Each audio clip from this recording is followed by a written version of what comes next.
Okay, good afternoon, everyone, and welcome to the British Columbia Museums Association webinar. My name is Anissa Paulson, and I will be your host for today. This is a very special webinar that features a brand new tool for your exhibition development toolbox. It's called Exhibit Panel Design Basics, and today's webinar presenter will be Anine Vonkeman from One Match Fire Design and Communications. Before we begin, I'd like to acknowledge that the BC Museum Association offices are located on the traditional lands of the Songhees and Esquimalt First Nations. We are grateful for the opportunity to live and learn here in mutual respect and appreciation. We also recognize the traditional lands of the many nations across British Columbia where the work of our members is carried out every day. So as I mentioned, I am Anissa Paulson, your host for today, and I'm also BCMA's program officer. If you're having technical issues, please feel free to call our office or send me a text on my cell, and I will try to do my best to assist you. If you're reading this and hearing me talk, you're doing great. Again, please call our office or text me for help if you are having trouble. Throughout the webinar, feel free to ask questions and send us your comments. You can either use the chat box, which is located at the bottom of your screen or at the top of the screen. It may be hidden, so if you move your mouse to either the top or the bottom of your screen, the featured menu should appear. There's also a question and answer box, and feel free to use either if you do have questions. I will be collecting your comments and questions and read them out to Anine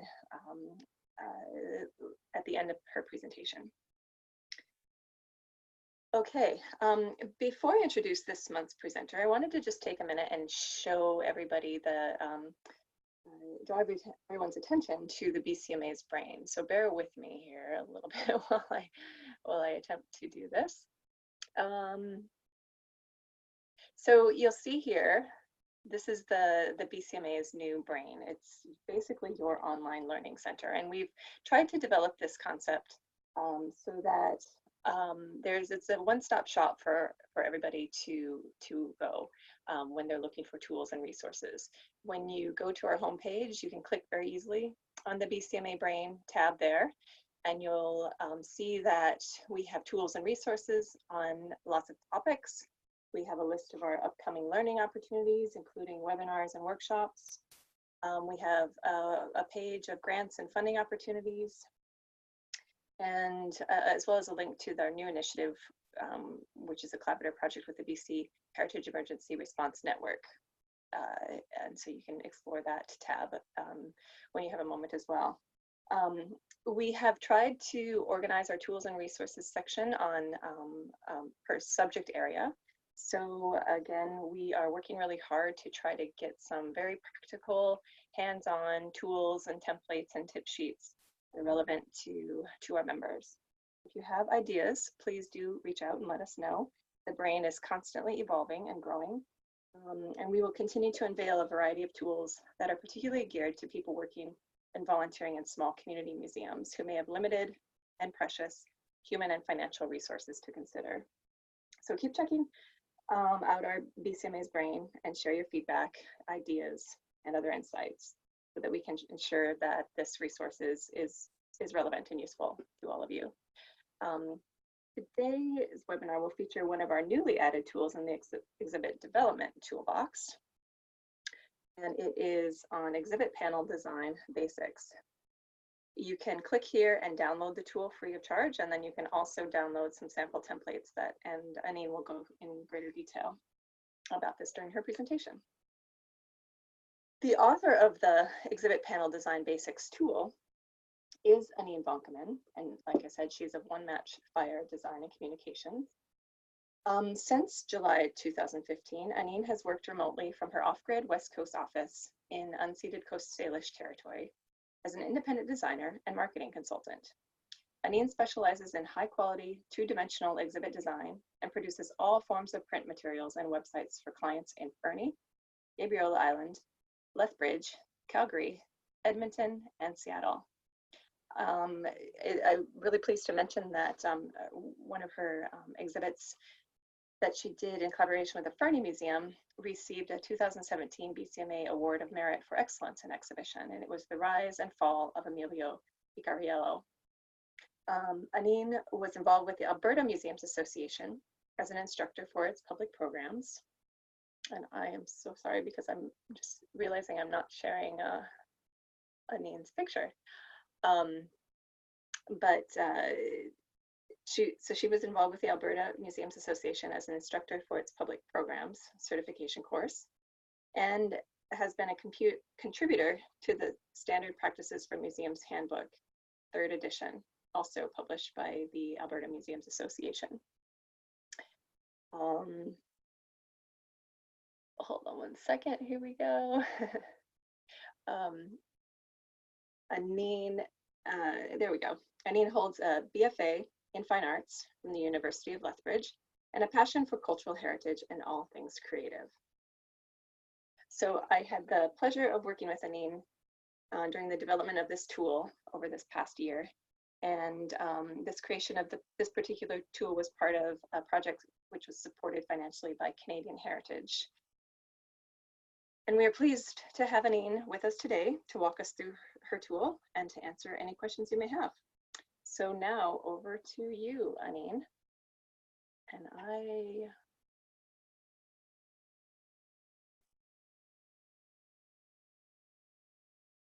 Anine? Hello. There you go. Great. Okay. I forgot to unmute myself. Hi, everyone. I know you can hear me. I can't hear you or see you. And so this is all very interesting. Anissa had sent out an email last week asking for any specific information that you might want to know that I could focus on, but there was no feedback received. So we're just going to walk through the tool, which is great. I'm really excited to share it with you. And thank you very much, Anissa, for the introduction. And I'm really happy to have been able to work on this tool for BCMA. So we're just going to jump right in and talk about what you're going to need before you begin your exhibit panel design.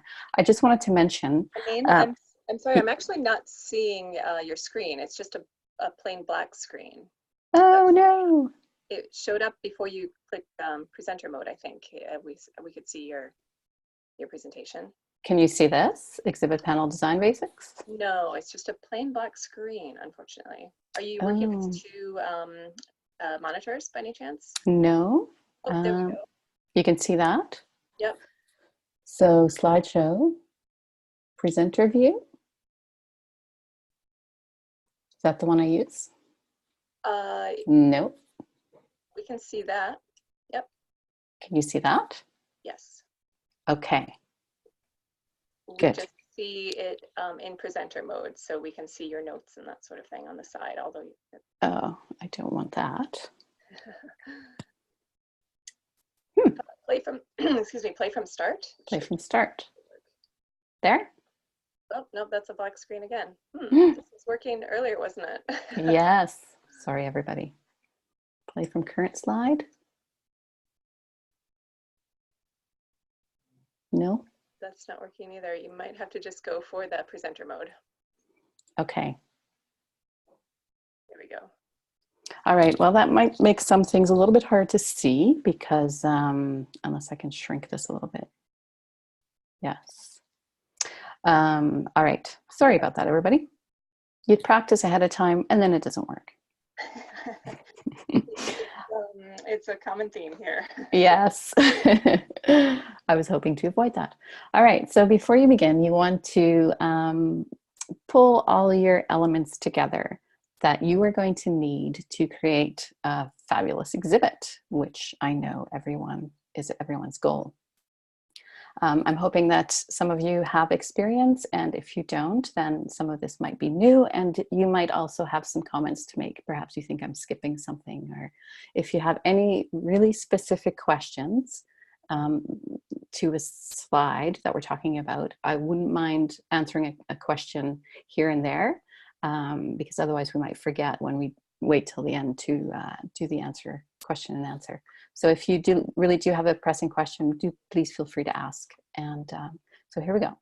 So you have gathered your content, you know who will do the work, how it will be done, what is required to make it happen. Your budget is in place and you have budgeted enough time to make it all possible. Your required resources are your content.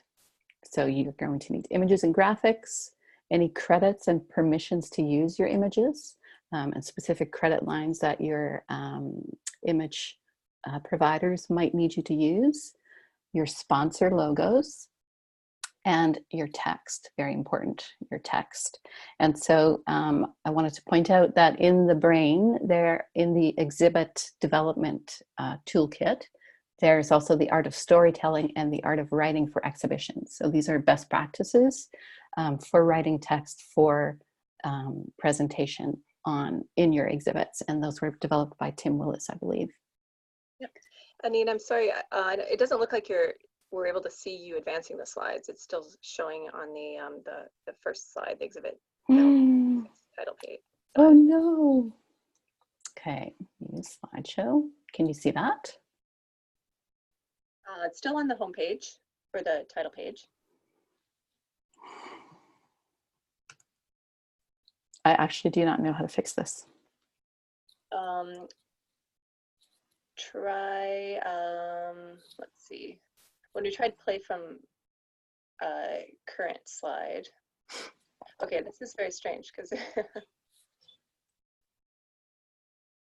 yeah, then it's black for some reason. Are you using two different screens? I'm going to try new share.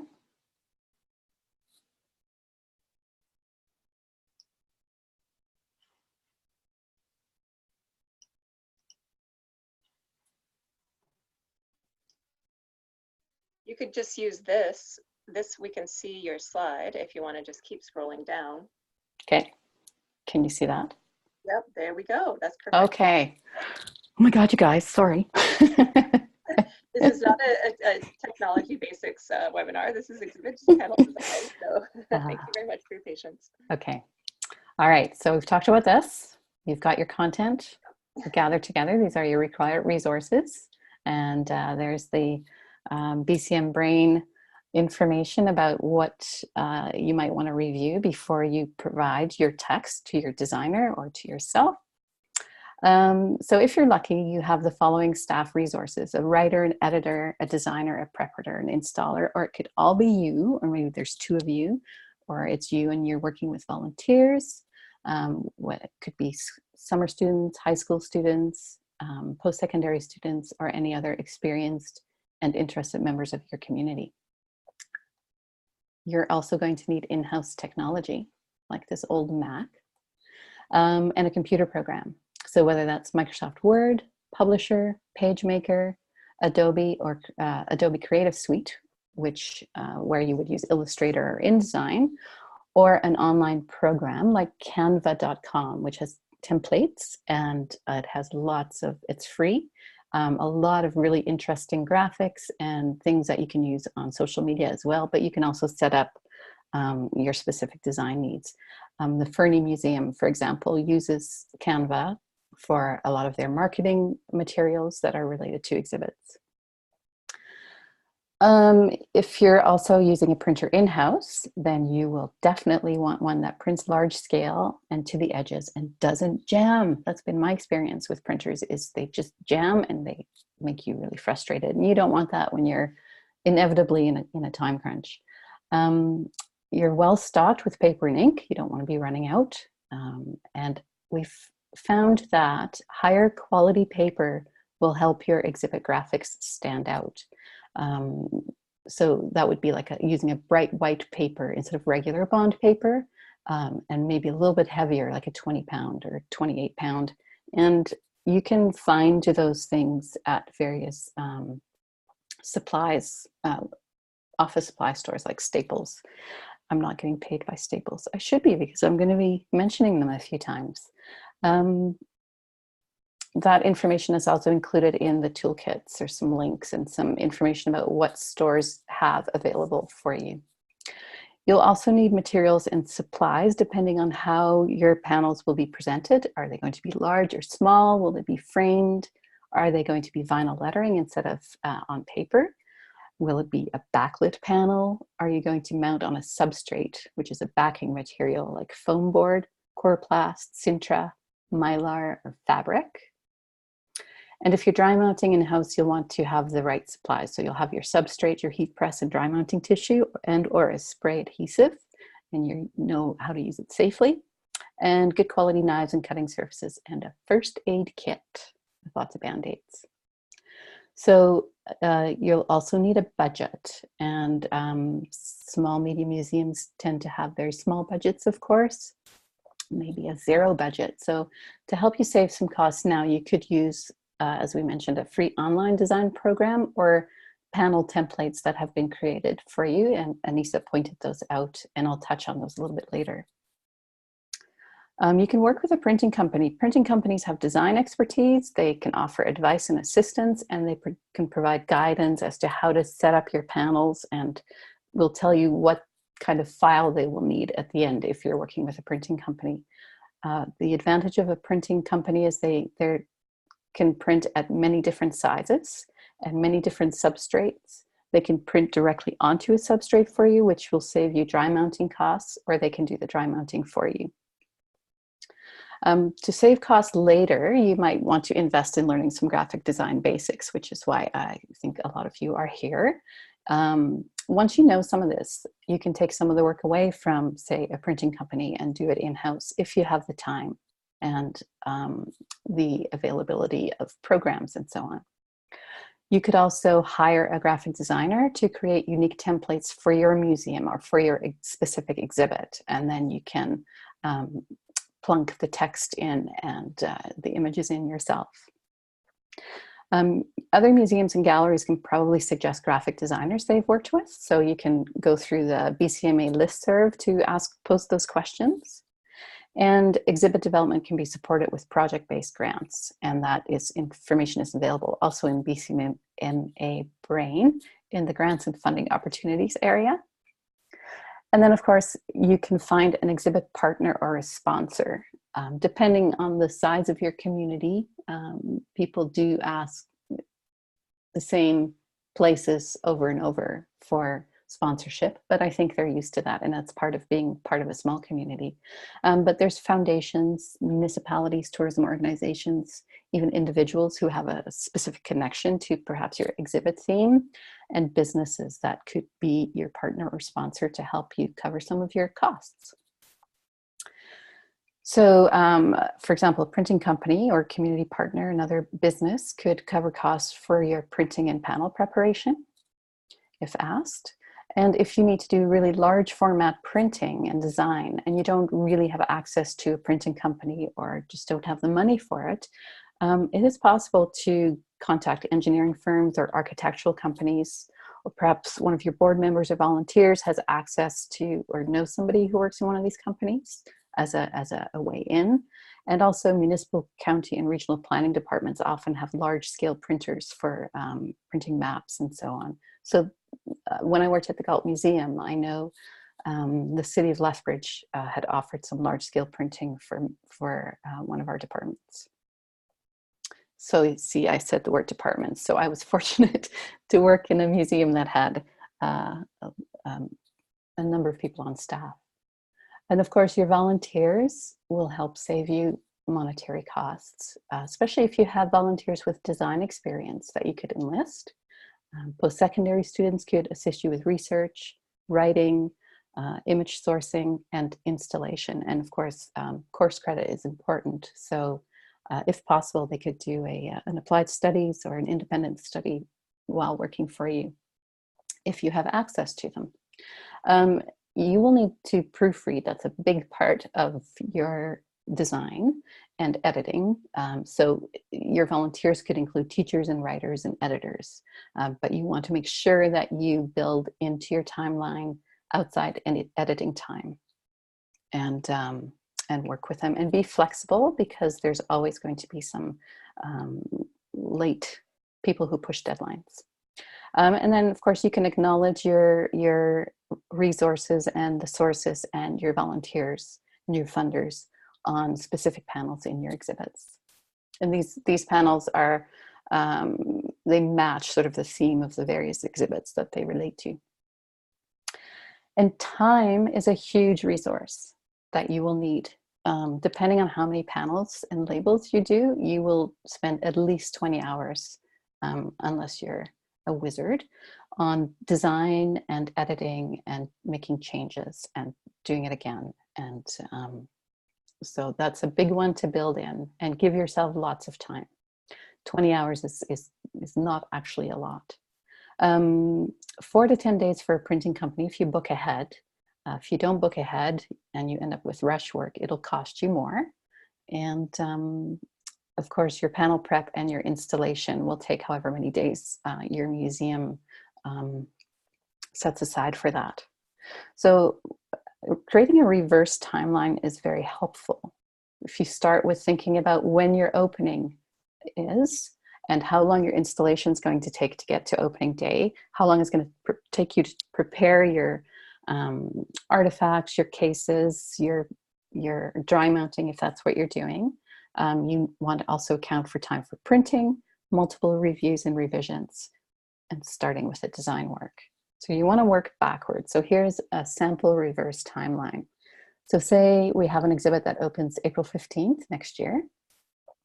And so we're going to start looking at brainstorming design ideas. We've probably already talked about the exhibit and the theme and the content in November and December of this year, so that we can be sure that the exhibit is open in time with all the information that we need. So after Christmas break, we're going to start making some exhibit design decisions and give our team or yourself or your volunteers time to gather all the materials and get them to you by the end of the month, so that the following day you can start designing your panels and your labels. So in a couple of weeks, you will print them all off and have your team ready to review them, edit them, and bring them into the exhibit space to see how they might look. Maybe the fonts are not quite right, or it doesn't work with the lighting. The colors are wrong. You go back to your desk and you work on getting some edits in place and changing some things and giving yourself time to do that. And then you do that again the following week. So you're giving yourself about 3 editing opportunities there, so that your final bits can go to the printer without any typos or anything wrong, ideally. So in the orange section, there's it's a little bit condensed. So there's a little bit of time after March 1st where we could be flexible, so you can push your timeline a little bit. For example, if you take them to a printer and you've booked ahead, you might get them back, within a week. And then it might not take you as long to do the preparation. Oops. And then there's time to install the exhibit, and then your exhibit opens. So we're primarily concerned with this section in the box in this particular toolkit. So in the steps that are outlined in the tool, there's 10 steps, and so we'll go through them in a little bit of detail. There's more detail for some than for others. So you want to familiarize yourself with your basic design principles, gather all the elements you need, decide on whether you're using an in-house or an outside printer, figure out the correct panel measurements, present a cohesive look, so decide on a theme and what your overall look is going to be. There's some text tips that you might want to consider. How you can effectively use your images and be creative with color and lines, and consider all abilities and proofread. Very important. So basic design principles, the overall principle is to create a balanced design where all your elements, your color, text, and images work together to convey your message. So there's a lot of, when I do design work, I move things around a lot and try different fonts and different colors until I get to where I want to get. The balanced design that you want to get to includes an alignment of elements, a hierarchy of information, consistency of presentation, space between elements, the balance of shapes, and shapes are text and images and titles and graphics, and contrast in color, sizes, or texture. So all of these elements are basic elements that you need to create a balanced design. So in this little image to the side, that's a close-up of an introductory panel to an exhibit in Fernie. You can see the title a little bit, an intro, paragraph, body text. There's a little bit of an image with a little tape in the bottom left corner, and then some caption related to the image. I have more to say about this particular layout a little bit later. There's much more information in the resources area of the tool, and with links to graphic design and design element details. So it goes more in depth than this slide does. So you've gathered all your elements, because finding room for additional elements after you've started your design is really frustrating. It's counterproductive, and it can add to your costs, especially if you've hired a designer to work with you. It also costs you in time. For example, in this panel in the background, which is an outdoor exhibit panel at the Galt Museum, there's various text elements, sections on the panel that talk about irrigation. And all of the elements were provided to me ahead of time. So the images, the graphics, and the sponsored logo. So if there was one section like the water controversy section, if that had not been included and I had done the layout and then it was added, then it would take me time to try to fit that in. Same with the logo, same with other images.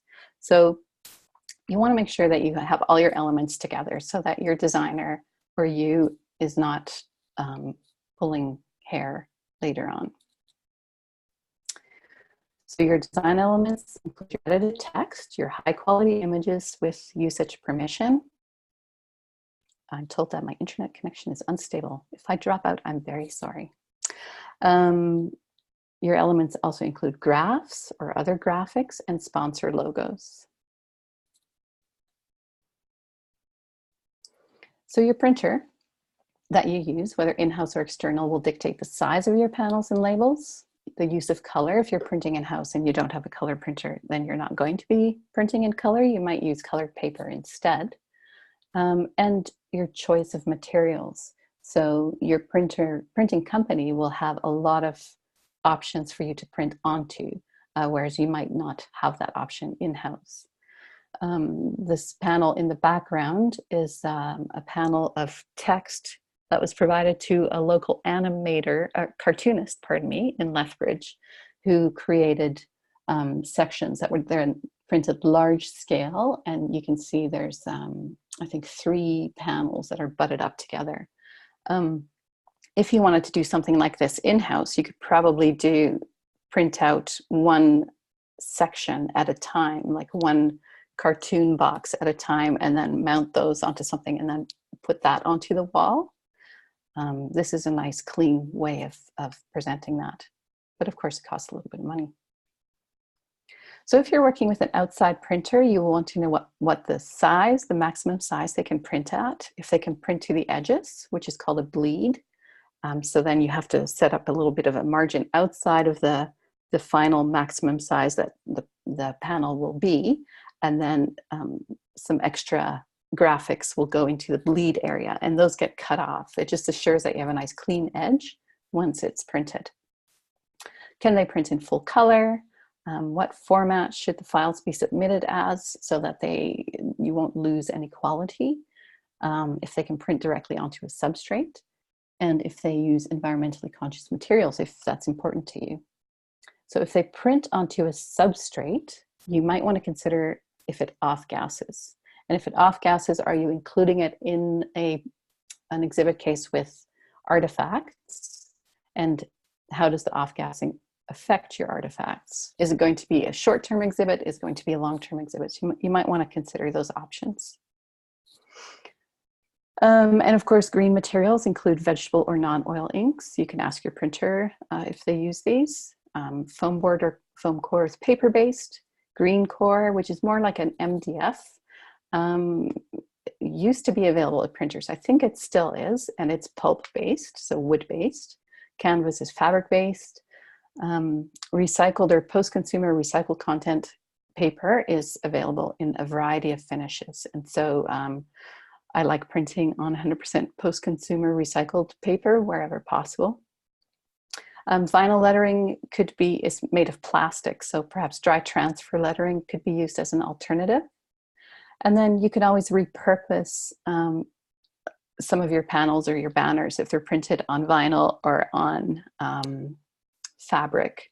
If a volunteer has an industrial machine, you could turn them into bags or pillows afterwards and sell them in your gift shop.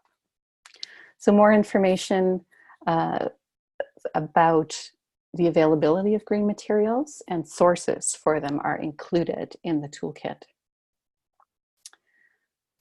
Just like not having all your elements in place, not having your panel measurements correct when you've done your layout or you're doing your layout can be frustrating, because you might have to adjust your design if your panel size has changed. And adjusting design is time consuming. In the background here are 8 foot tall by 2.5 foot wide, I think, panels, each talking about a theater in Lethbridge that has been knocked down. It doesn't exist anymore. It's burnt down, or it's been repurposed. And the information is pretty tight. And if the panels were going to be changed to, say, 6 feet tall or 2 feet tall, it would really affect the layout and the look, and you would have to change. And if you've already done all of your panels that are all related, then it just becomes time consuming. It didn't happen in this case, which is great, but it could.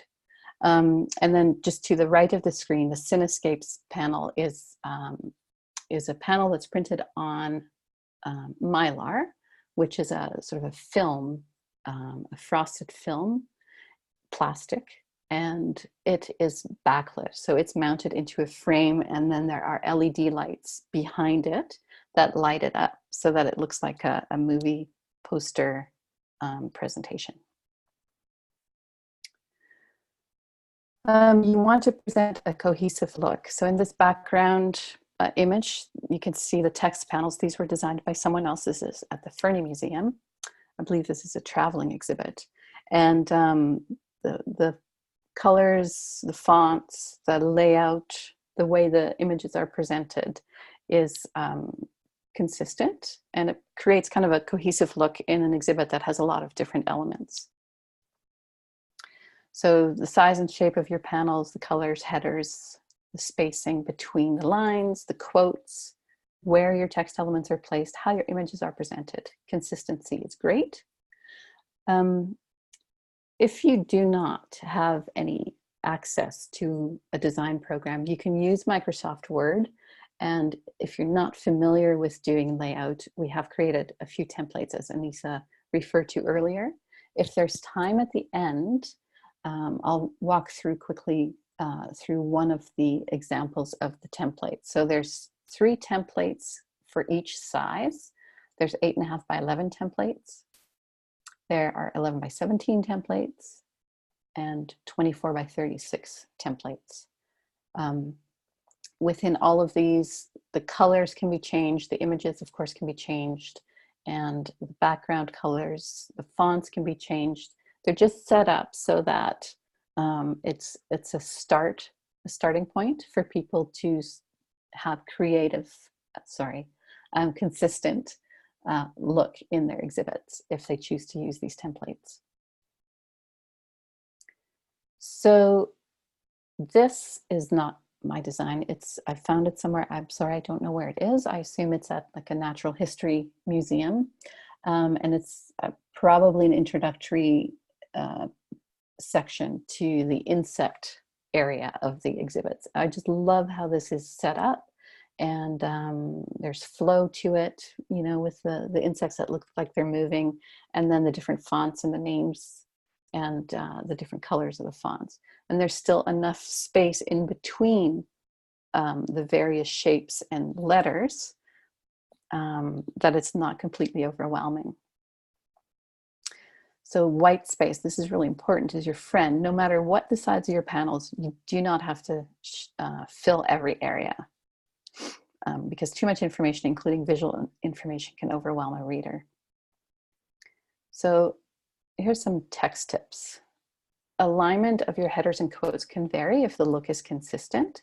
So here's a selection of panels in one exhibit, all presented together in this screen, that show you that the fonts, the text, sorry, the headers are the same, the color of the intro paragraphs are the same, but the way that they're displayed is not necessarily the same everywhere. So they're centered in a lot of cases, but then in the bottom two images, they're left aligned. The images are presented the same. They all have a white border around them with a bit of a shadow behind them. The captions are positioned on top of the image in a light colored screened box, but the images aren't placed in the same space each time. There's some variation there, but there's still consistency. It's always important, I think, to include a brief intro paragraph in your panels because not everyone is going to have time or is willing or able to read all the information that's included in your panels. And it just allows them to get just a sense of what the information is that you're providing. If it's connected to the image as well, then it can make a lot more sense. And I tend to set it apart from the look of the body text. I would use minimum line spacing of single spacing. I prefer to use not 1.5, that becomes too much space in between, but 1.25, 1.3 point. If you feel that you need to squish your lines together in order to fit everything on your panels, then you've got too much information and you should probably break it up into 2 panels instead, so that otherwise people aren't going to read it because it's just too much information and you're going to tune out. Use left justified body text. Turn off your hyphenation because it is jarring and it interrupts flow of reading. I usually use a maximum of 2 fonts, usually a serif for the intro and the main body text and a sans serif for titles and headers. So there's some popular serif and sans serif fonts that are used in museums and galleries. So serifs are the little flourishes that are added to letters of a serif font. So Cambria, Garamond, Times New Roman, Palatino. And sans serifs do not use flourishes. Fonts like Arial, Candera, Gill Sans, Helvetica Neue, Optima. And there's so many fonts available just even on in your own programs that there's a lot to choose from. You probably want to avoid using kind of dated fonts, like even Arial and Times New Roman are quite dated. You want to use bold, italics, and underline options sparingly and only for emphasis, especially the latter two, italics and underline, because they make reading more difficult for people. You want to use all caps for titles or headers only, because it's really hard to read capitalized text. And this example, I think I showed it earlier, I'm not sure, of Hosmer, Boom, Bust, and War. We chose a font, several fonts that were related to the era, the time of the exhibit content. And it looks great, but it's a little hard to read because the introductory the introductory paragraph is all caps. And so is the caption related to the photograph. So I probably wouldn't do that again, but it looks good. And then you want to use contrast in presenting your text. You don't want light colored text on a light background. You don't want dark on dark, blue on green, red on orange. So a couple of more text tips. You can experiment with fonts to find out what's more readable at different sizes.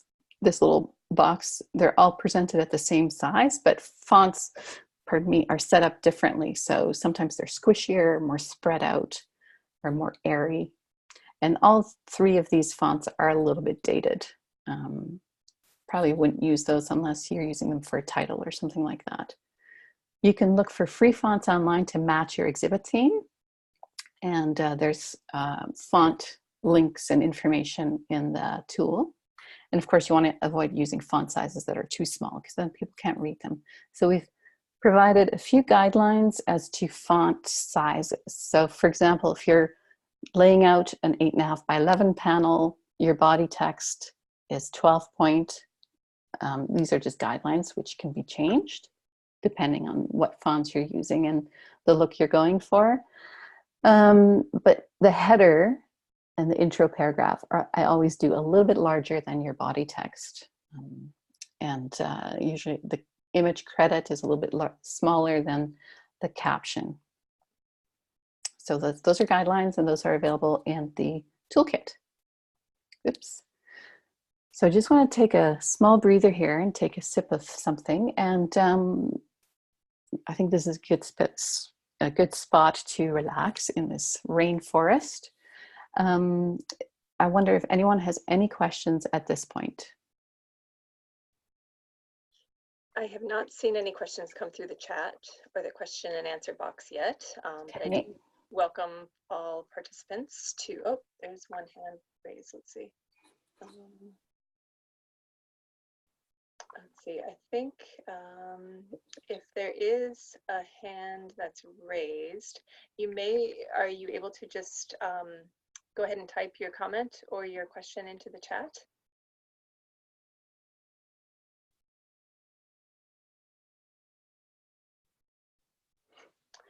Anyway, why don't you continue on, Anine, and then hopefully that person will be able to type their question into the chat box. Okay. All right, so using images effectively is really important, I think. This is an image at the Gabriola Museum, and this is a section that was put together with local Indigenous elders, I believe, on the use of cedar trees. And so I'm not sure if this is actually a photo of the elder cedar forest on Gabriola or if it's a stock image, but either way, it's quite effective. There's also a bean bag chair in the front that you could sit in, and there's actually a chunk of cedar next to the bean bag chair that you can touch and hold and smell, and then the related panels around it. So what story do your pictures tell, and do they connect with the text? If you're comfortable working with images in a design program or a template, you'll want to consider some of the following.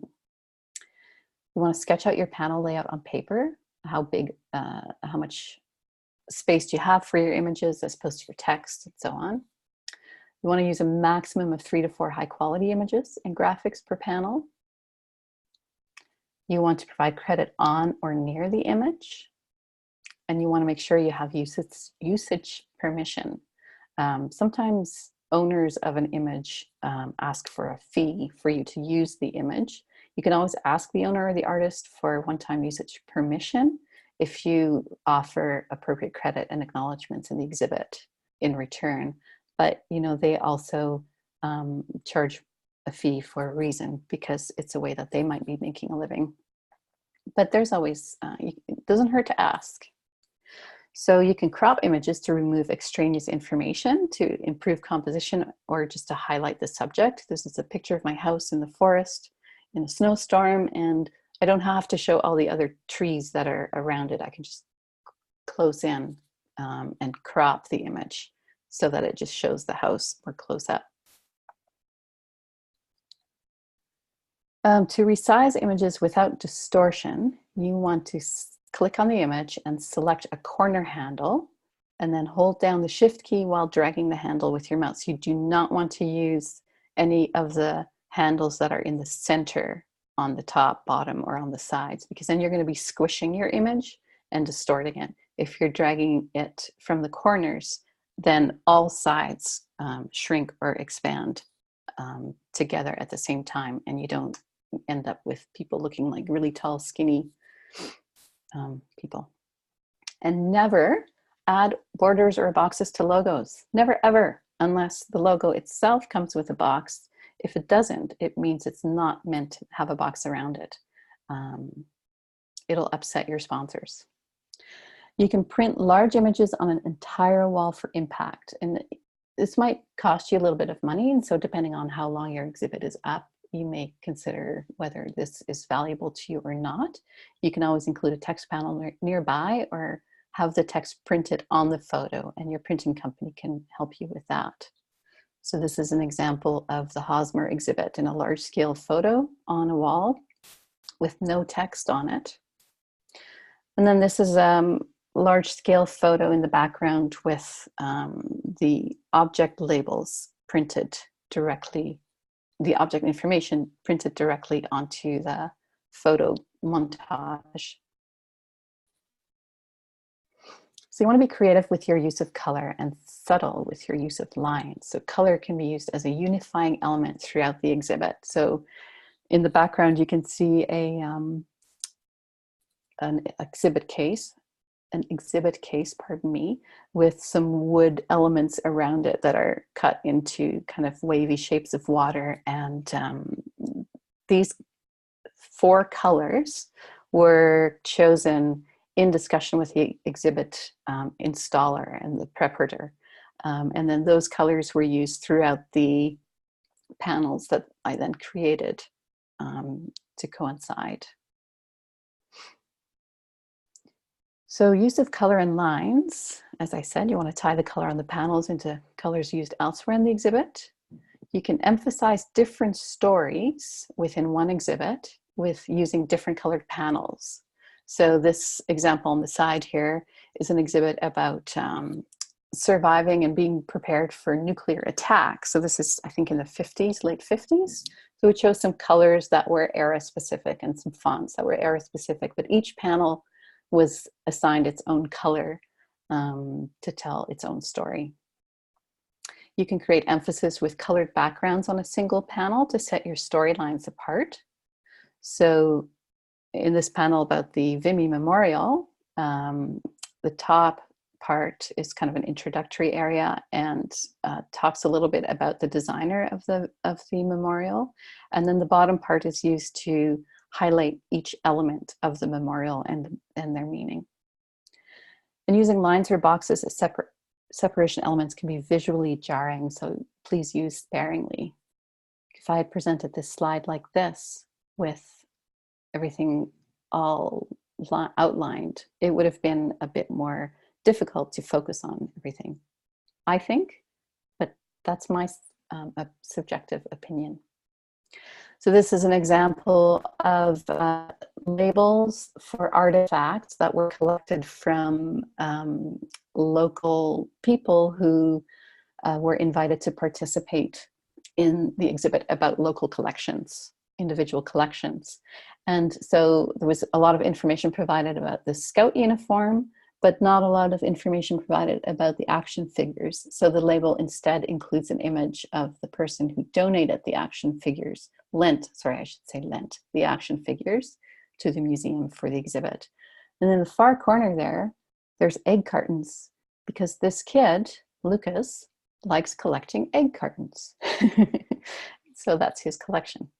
So these labels are different sizes, but they use the same colors and for consistency. We'll just talk quickly about accessibility. This image, I believe it is related to a traveling exhibit from the Auschwitz Memorial Museum.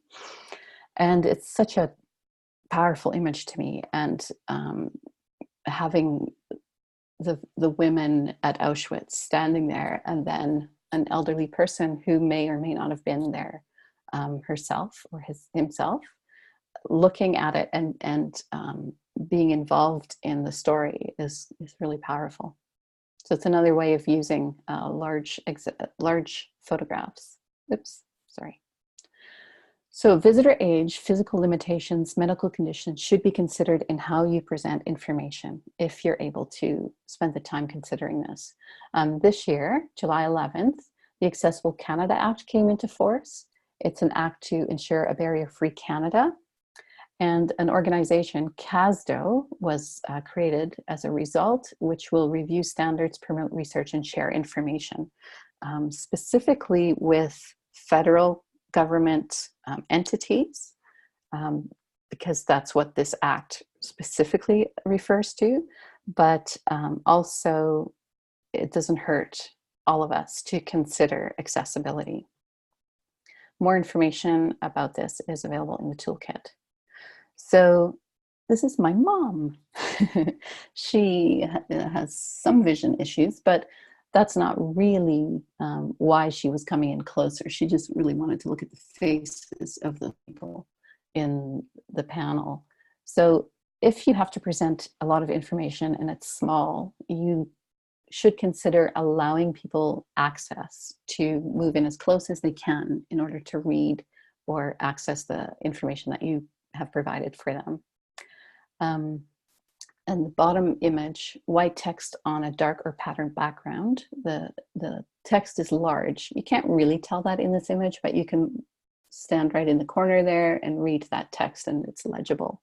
But white on black is not easy to read, especially for elderly people. You want to have at least 70% contrast between your text and your background.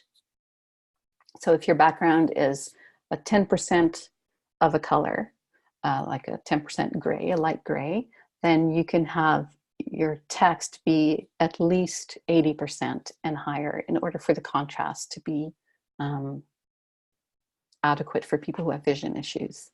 You want a matte surface because reflection is difficult for people to deal with.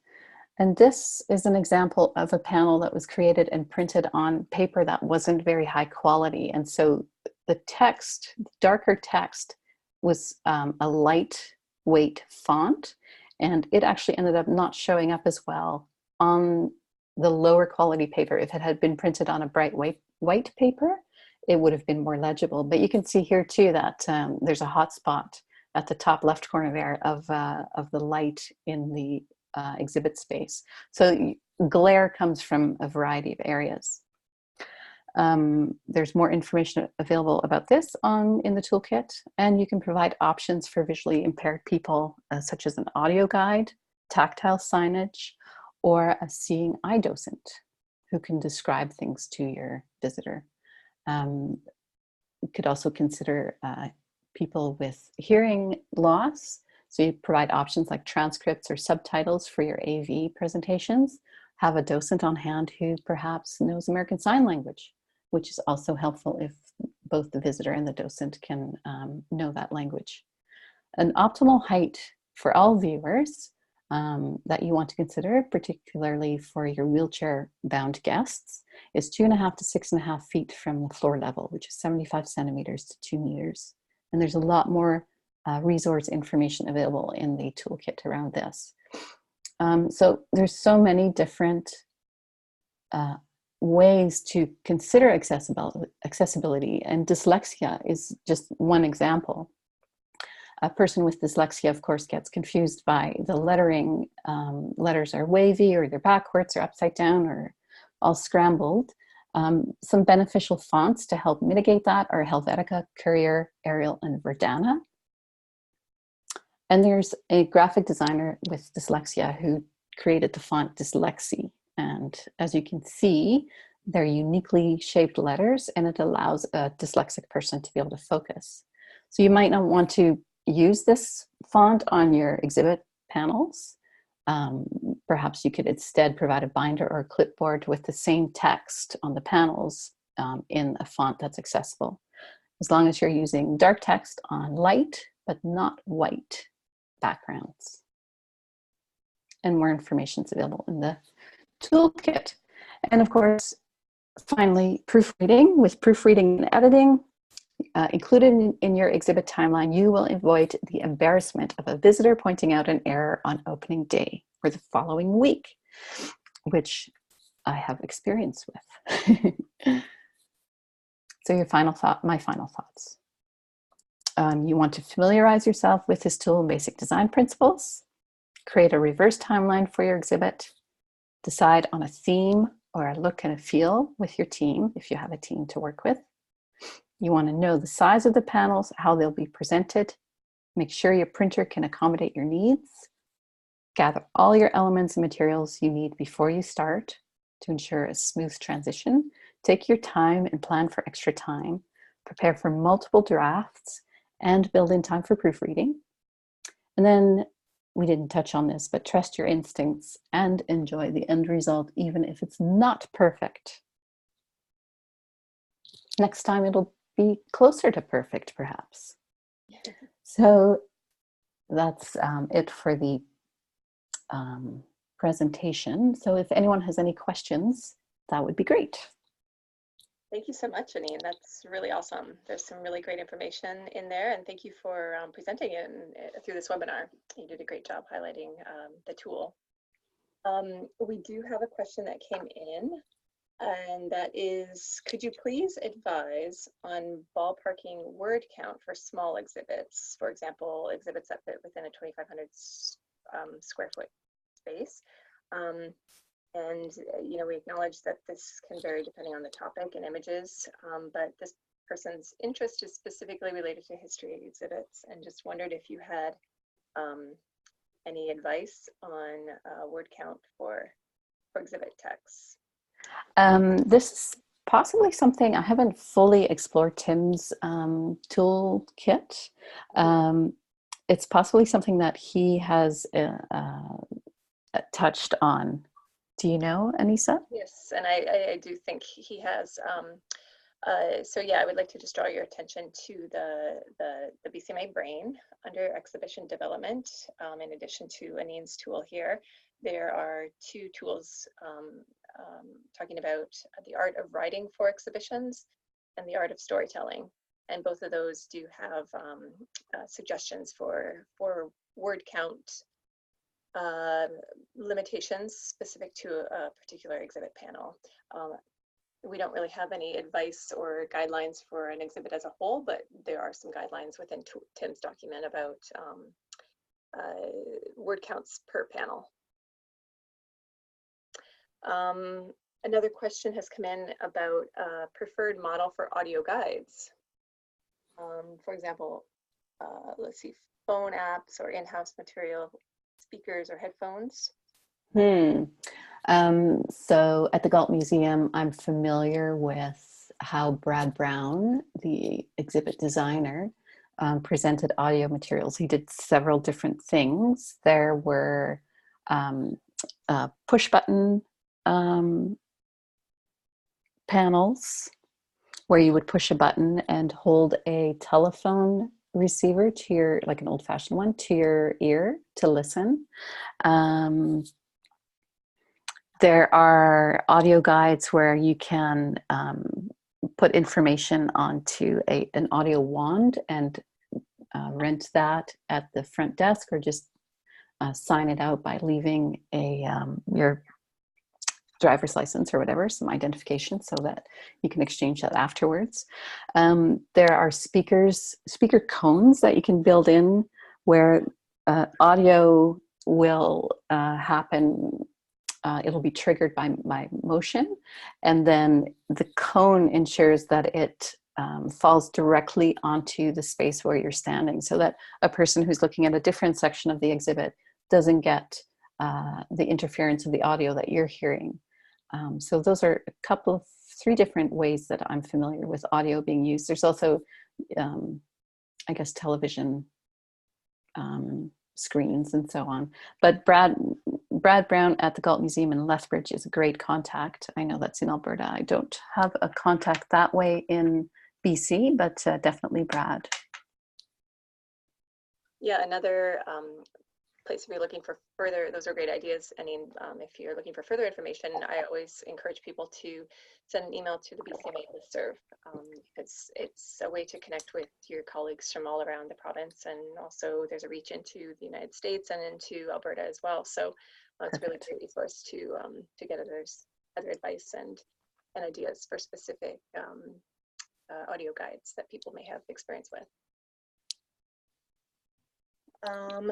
We are right at the hour.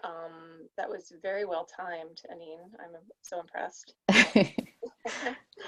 And I don't see any other questions coming in, so I think that means you've done a fabulous job.